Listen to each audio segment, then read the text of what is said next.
At my own engagement party, my sister announced her engagement, my brother faked cheating texts from my fiancé, and my parents clapped. They tried to ruin my night. Instead, I exposed every dirty secret they thought I didn't know on the mic in front of everyone. Best revenge ever. Hey viewers, welcome to the channel. You're just starting and your support means a lot. If you enjoy these stories, please consider subscribing and help us reach our first 1,000 subscribers. My name is Jake. I'm 27 years old, and I'm about to tell you the story of how my own family tried to sabotage the most important day of my life, and how I got them back in the most satisfying way possible. This isn't just about a ruined party or hurt feelings. This is about years of manipulation, favoritism, and toxic behavior that finally came to a head when I decided I'd had enough. It started 6 months ago when I proposed to my girlfriend Sarah, who's 25 and absolutely the love of my life. We'd been together for 4 years, living together for 2, and I knew she was the one I wanted to spend forever with. The proposal was perfect. I took her to the little coffee shop where we had our first date, got down on one knee right at our old table, and she said yes through happy tears while the entire place erupted in applause. It was magical, everything I dreamed it would be. Sarah and I decided to have an engagement party to celebrate with our families and close friends. We planned it for 2 months out, giving everyone plenty of time to make arrangements. We rented a beautiful event space at a local community center, hired a catering company, ordered flowers, sent out invitations, the works. It wasn't going to be huge, maybe 60 people, but it was going to be special. Sarah was so excited she started planning her outfit 3 weeks in advance. Here's where I need to give you some background about my family, because none of what happened next will make sense without understanding the dynamics I've dealt with my entire life. My parents are Linda, 52, and Robert, 54, and they've been married for 30 years. My older sister is Amanda, 29, and she's been the golden child since the day she was born. Everything Amanda does is perfect, everything Amanda wants she gets, and everyone else in the family exists to support Amanda's dreams and ambitions. My younger brother Tyler, 24, learned early on that the best way to get attention in our house was to cause problems. So he became the family troublemaker, not in a dangerous way, just in a constant need for drama and being the center of attention way. And then there's me, stuck in the middle, the one who kept his head down, worked hard in school, got a good job as a software engineer, and generally tried not to rock the boat. For 27 years, I've watched my parents bend over backward for Amanda and Tyler while treating me like I was just there. When Amanda wanted to go to expensive art school, they took out a second mortgage. When Tyler got arrested for vandalism at 19, they hired the best lawyer money could buy. I graduated college with honors and got my first job. They took me to Applebee's and split the check. So when I told them about the engagement and the party, I should have known something was off by their reaction. Mom's first response was asking if we were sure we could afford such a big celebration. Maybe we should just do something small at their house instead. Dad wondered out loud if we were rushing into things. Maybe we should wait another year or two. Amanda immediately started talking about how engagement parties were so outdated, and Tyler made some joke about how marriage was just a piece of paper anyway. But I brushed it off because I was happy, Sarah was happy, and I figured they'd come around once they saw how important this was to us. First red flag should have been when Amanda announced, 3 weeks before our party, that she was also getting engaged. Her boyfriend Marcus, 31, had supposedly proposed during a weekend trip to wine country, and she was over the moon about it. She'd been dating Marcus for 8 months. 8 months, compared to my 4 years with Sarah, but suddenly, everyone was talking about Amanda's engagement like it was the event of the century. The second red flag was when Tyler called me 2 weeks before the party asking if he could bring a +1. I said sure, thinking he meant a girlfriend, but when I asked who it was, he got weird and evasive, just saying it was someone special he wanted the family to meet. Given Tyler's history of dramatic entrances, I should have pressed harder, but I was busy with party planning and work deadlines. Third red flag was when Mom called me 1 week before the party and asked if we could push the start time back by an hour because Amanda and Marcus wanted to make a small announcement at the beginning of the evening. I asked what kind of announcement, and Mom said it would just take a few minutes. They wanted to share their engagement news with everyone since the whole family would be gathered together anyway. I should have said no. I should have put my foot down right then and there and told them absolutely not. This was my and Sarah's day, and they could have their own party for their own announcement. But I've spent my entire life avoiding conflict with my family, always being the accommodating one, always putting everyone else's needs first. I said okay, just a few minutes at the beginning, and then the focus would be back on Sarah and me. I was such an idiot. The day of the party arrived, and Sarah looked absolutely stunning in a navy blue dress that brought out her eyes. I wore my best suit, the one I'd bought for job interviews, and we got to the venue early to make sure everything was set up perfectly.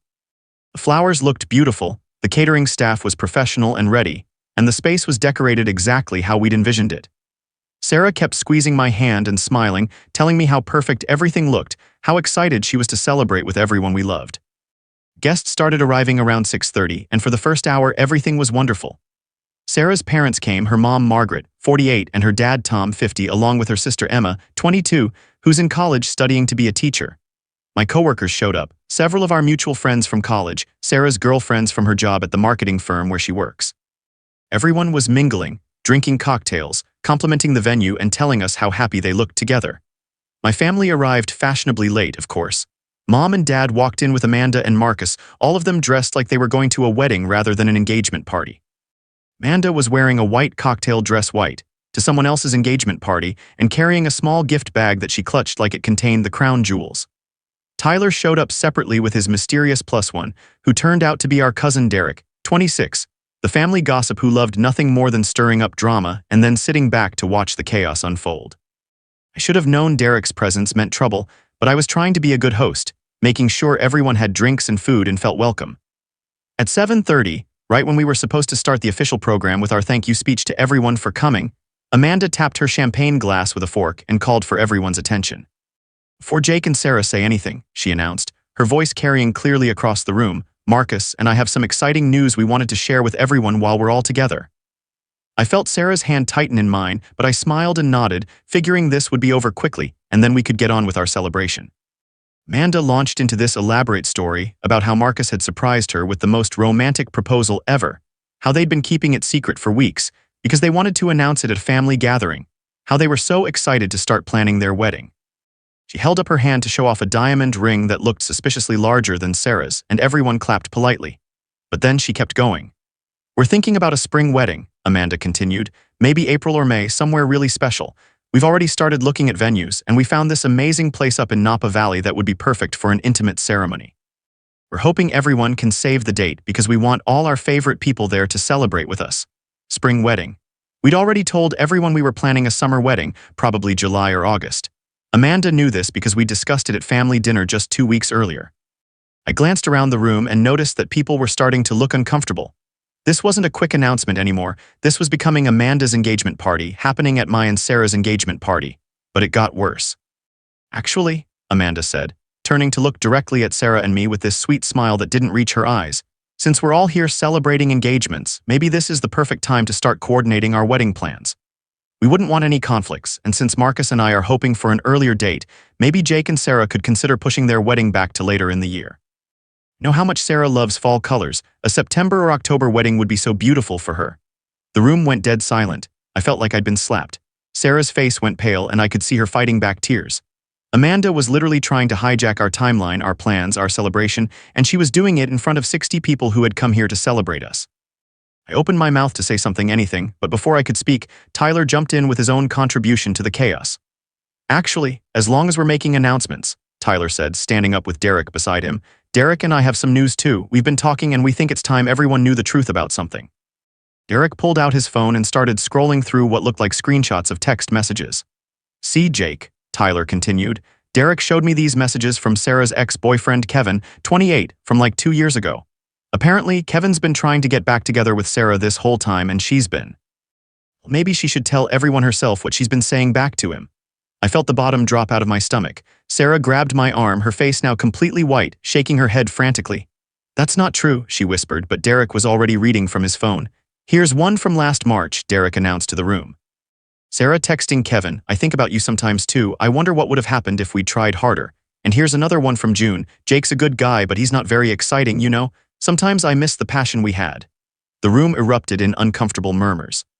Sarah's parents looked horrified, her friends looked shocked, and my family looked satisfied. Like this was exactly what they'd been planning all along. Sarah was crying now, trying to explain that those messages were fake, that she hadn't talked to Kevin in over 2 years, that she would never say those things about me. Derek kept reading more messages, each one worse than the last, painting a picture of Sarah as someone who was settling for me while secretly wishing she was with someone else. I stood there, watching my engagement party turn into a complete nightmare, watching the woman I loved being humiliated in front of everyone we cared about, and suddenly everything clicked into place. This wasn't a coincidence.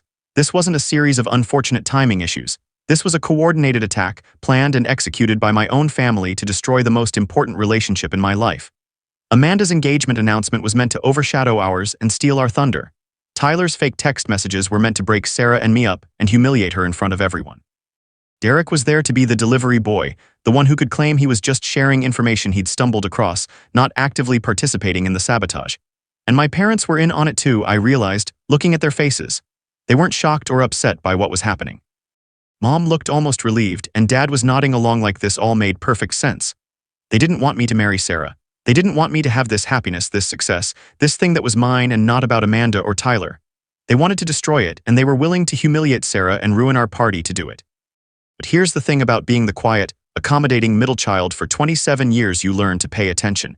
You learn to watch and listen and remember things. And I had been watching my family very carefully for a very long time. I knew things about them that they didn't know I knew. I walked over to the microphone we'd set up for toasts and speeches, and the room gradually quieted down as people realized I was about to speak. "Thank you all for coming tonight," I said, my voice carrying clearly through the sound system.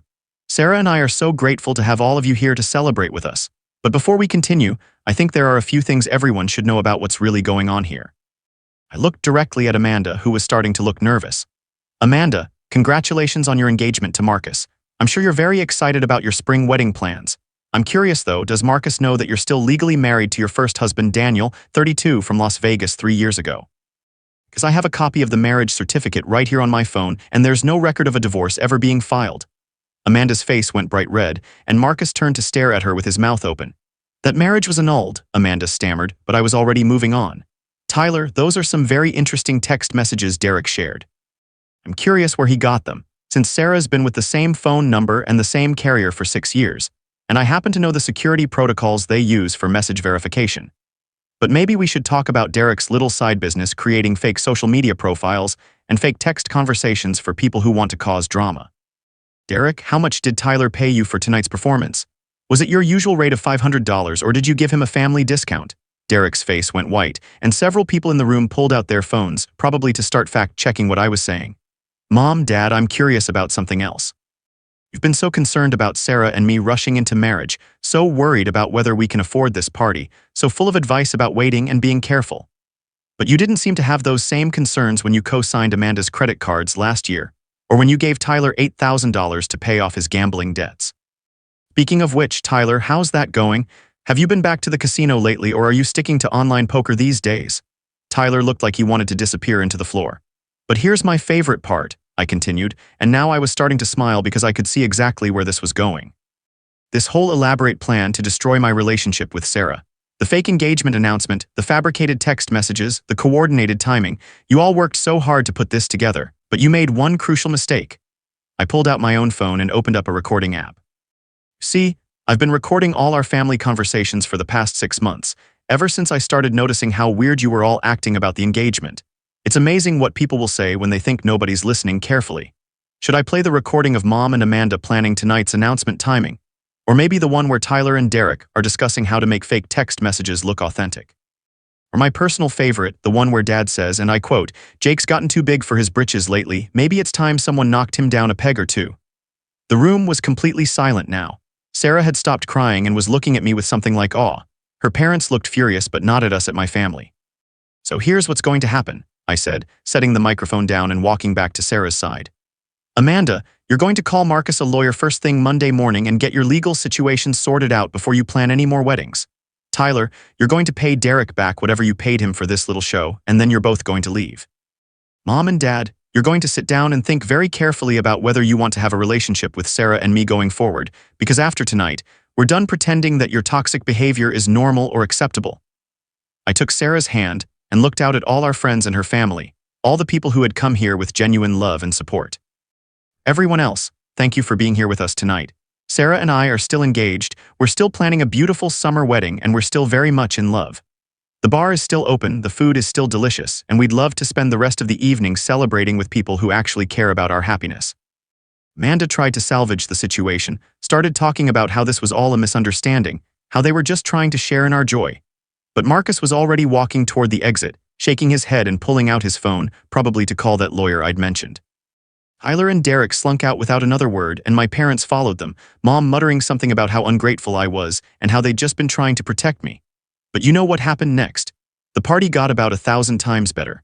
Sarah's parents came over and hugged both of us, her dad telling me he was proud of how I'd handled the situation and her mom saying she'd always known I was perfect for Sarah. Our friends rallied around us, making toasts and jokes about how we'd survived our first big test as a couple.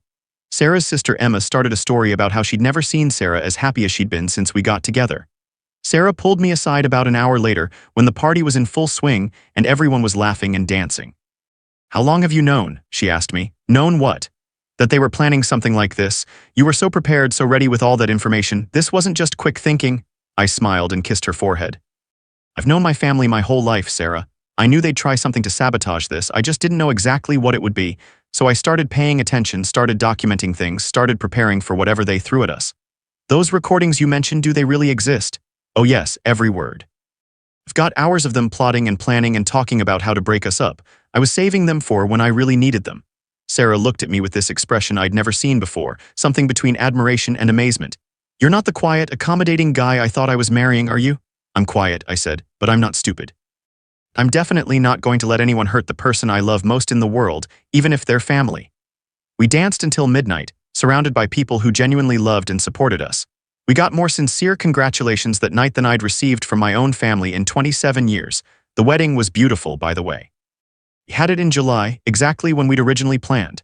My parents didn't come and neither did Amanda or Tyler. But Sarah's family was there, our friends were there, and that was all we needed.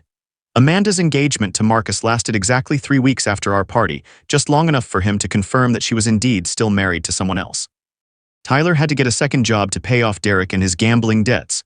My parents sent a card for our wedding with a gift card to Target for $50, but here's the best part of the whole story. 6 months after our wedding, I got a call from my mom.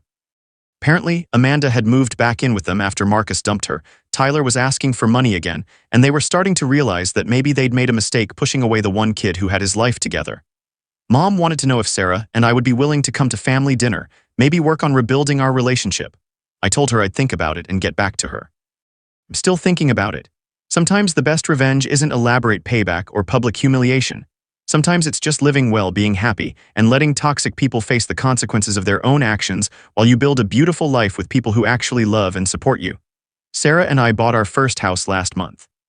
We're talking about starting a family soon. We have friends who would drop everything to help us if we needed it, and we'd do the same for them. My family is still dealing with the mess they created for themselves, still wondering why nothing ever seems to work out the way they planned. I sleep great at night.